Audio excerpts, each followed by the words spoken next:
Okay, before I even start talking to you guys, I have to make a confession. This is my 1, 2, 3, 4, 5. This is my 8th take. So we've established that really this is the wrong area of the internet for me to be in. Videos, not my thing. But I ask you guys to do it and you do amazingly, so I really have no excuse to shy away from it. So where were we? I know last time we talked and I made a video, I promised that I was going to make a character video, like a video on what you can do and the little details that you can put into your videos. And well, I decided not to. Most of you are cosplayers, you're not new to costuming, and you know what you're doing. I haven't really seen much of a need to do one of those yet. What I have seen is that you guys need some information. You don't know a lot about the condition, and a lot of you are asking me about it. And I know I have a lot of information on my Tumblr page, like the FAQs. I have a little bit here and there, but it gets really technical, and it's not convenient, it's not really easy to understand, and really it's better to explain it in person.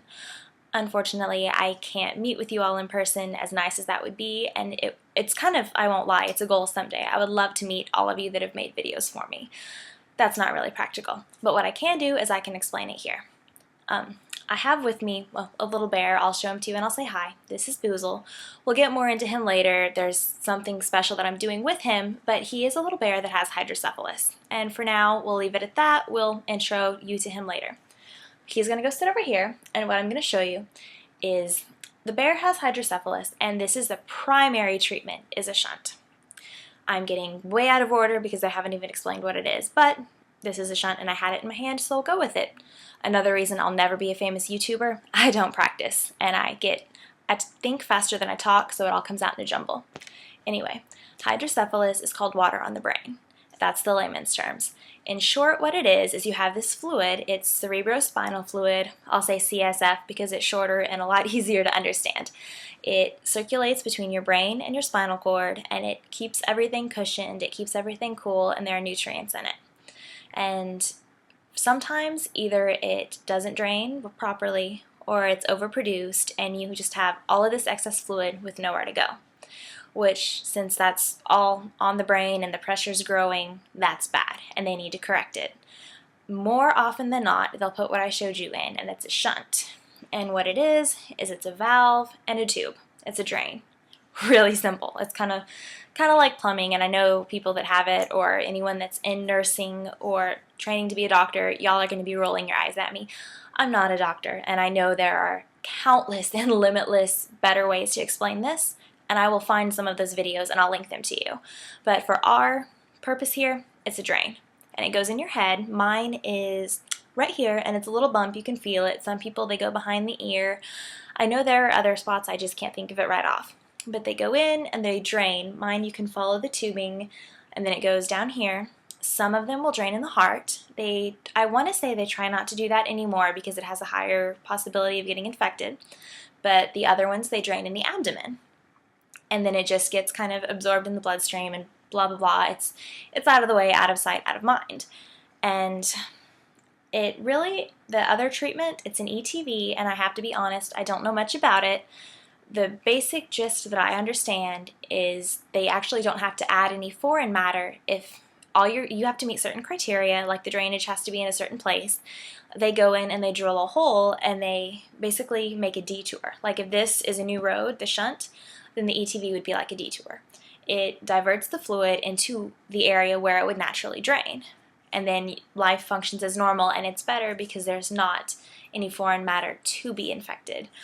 But over time, those can't heal up, I've heard. I only know a few people with those, so if you have one, feel free to correct me and tell me everything I'm saying wrong in the comments. That way, people have some more information to go off of. Shunts, the main treatment, they can break, they can get infected, and whenever that happens, they have to go in and they have to put a new one in. Or sometimes they can just replace the reservoir, which is the little clear ball that I showed you, and sometimes they can just put a new tubing in. But the catch is they have to actually figure out that it's messing up first. And this could turn into a whole series of videos because there's so many different possibilities of how to tell when a shunt's going wrong. And a lot of times, this is going to sound bad, and I don't mean anything negative, but a lot of times the doctors won't even know. Like, I don't want to embarrass anybody, so no names, but I had a lady in my support group that she was convinced that she had a problem. Her and her husband both thought she had a problem, and they kept going in, and they're like, no, you're fine, no, you're fine. They did the tests, they did the scans, and I forget what the catalyst was, but she had something go wrong, and she went in for something, and they're like, oh, your tubing, it's gone. It had just disintegrated.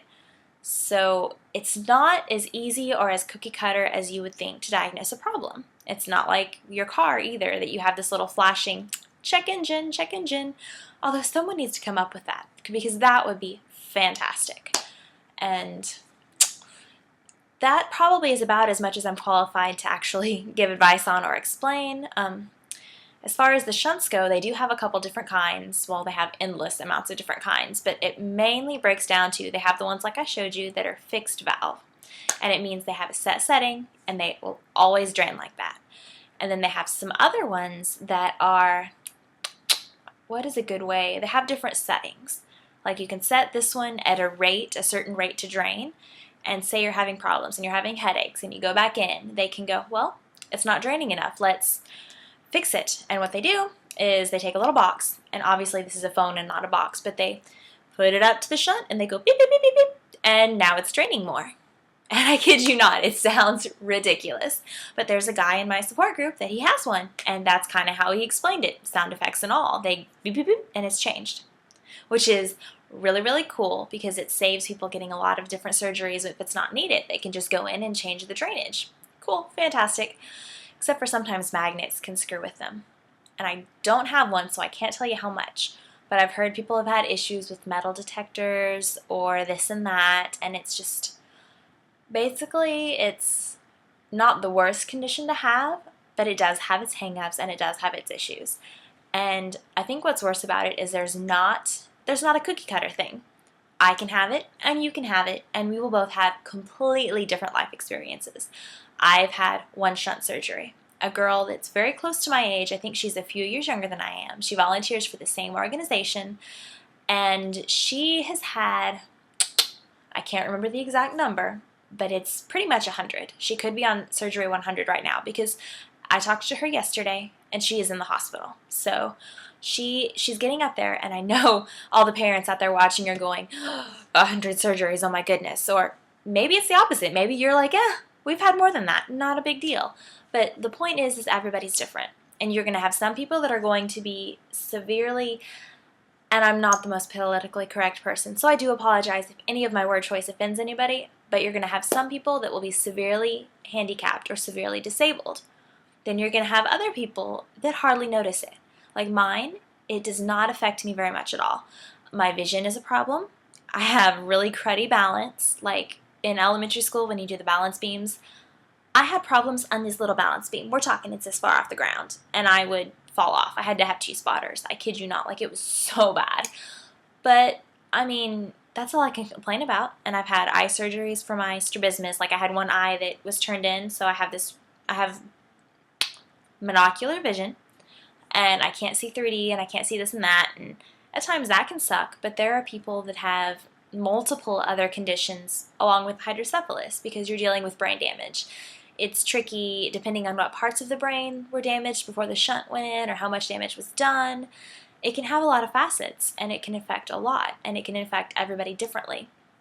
Which, now that I think about it, that might be one reason that there's not a lot known about it, because with cancer patients, it's really, really crappy to say, but you can look at somebody and kind of go, oh, I wonder if they're a cancer patient. Or there are certain other things that will have those earmarks. And I don't think hydrocephalus has any of that. I mean, most of us have a shunt or will have an ETV, but you can't look at someone and see that, which I think is what gets a lot of people, because you don't know anything about it. And it's hard to learn stuff about it because there are very few constants.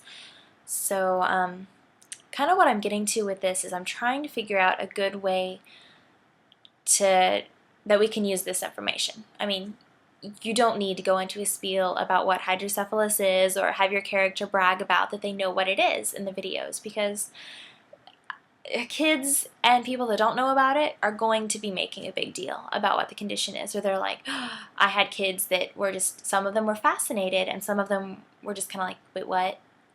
you got a tube? That's weird. That's just weird. So we don't want to harp too much on that. We can mention it, but if you do talk about it, feel comfortable with it. Don't make a big deal out of it. Mention it just like the character has a red shirt on, like it's not a big deal. You've got a shirt, you've got a shunt, whatever, okay. You know, the point is to make them feel like it's normal. I mean, yes, the kid's special, and we can mention that all we want to, but we want them to feel like us, or, you know, in your case, a character like Batman or Superman or Cinderella. They know what it is. It's not new in their world. I mean, okay, they never mentioned it in the movies or in the books or anything like that, so I mean, it's not. For all we know, they've never even heard of hydrocephalus. But we need to make the kids feel like that they have, because if, you know, these people they look up to, if they know what it is and they don't bat an eye, it's going to make them feel less like a sore thumb and like they belong, like they fit in, like it's home, I guess would be a good way to say it. So by all means, if you guys have any questions, let me know. Obviously, I'm not a doctor. I can't do all the techno speak very well, but I can help. I can Google. I can send you sources. And anything that you need to feel comfortable making one of these videos, let me know. And I will do whatever I can to help you. That's about all I got. About all I got. Goodness me, you'd never guess that I edit people's stuff all the time and gripe about typos. I can't even talk right. That's all I have for you. I still do plan on kind of doing a video about the character videos because I get a lot of questions about how can we say this and what can we do and what do I need to do. So I'm working on that. You just kind of have to give me a little bit of grace. I'm not really a cosplayer. That's my sister's department. So I'm kind of learning a lot from you guys as well. So bear with me, stick with me, we'll get on that. And really, if you have any questions, let me know. I'm kind of basing this all off of you guys, so it's already evolved a lot from what this project started out as. So any suggestions, any input, anything really, just send me an email. The address is projectpixiedust@gmail.com, or you can contact me on the Facebook or the Tumblr page as well, and I will get back to you as soon as I can. Thank you so much for being interested. And as always, let me know if I can do anything to help.